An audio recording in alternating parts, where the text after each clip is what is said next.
আসসালামু আলাইকুম। কেমন আছেন সকলেই? নিশ্চয়ই আল্লাহর রহমতে ভালো আছেন, ভালো থাকেন সেটাই কামনা।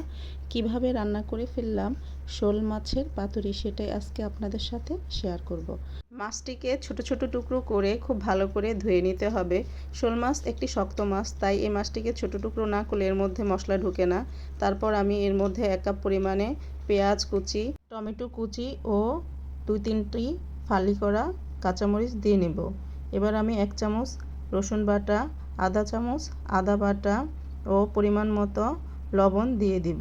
লবণ দিয়ে তার মধ্যে দিয়ে দিব 1 চামচ পরিমাণে হলুদ গুঁড়া এবং 1 চামচ পরিমাণে মরিচ গুঁড়া। আজকে আমার আম্মা বাসায় আছে, আম্মা ঝাল খেতে পারে না, তাই মরিচ গুঁড়াটা একটু কমে দিলাম। নর্মালি আমি মরিচ গুঁড়াটা আরও অনেক বেশি দিই এবং তরকারিটা লাল লাল করে রান্না করি, কিন্তু আজকে মরিচ গুঁড়াটা অল্পই দিব। এবং খুব ভালো করে টমেটো আর পেঁয়াজের মিশ্রণটাকে একটু মেখে নিব। খুব ভালোভাবে মাখাতে হবে যেন সরিষার তেলটা মাছের গায়ে খুব ভালোভাবে লেগে যায়। তারপরে এবার আমি হাত ধোয়া পানি দিয়ে দিব। পানিটা একেবারে মাখো মাখো করে দিব, পানিটা বেশি দিব না। তারপরে এটাকে ঢেকে রান্না করব।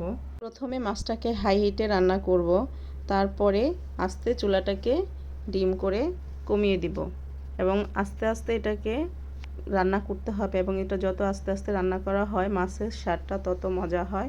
তো হয়ে গেল আমার শোল মাছের পাতুরি রান্না।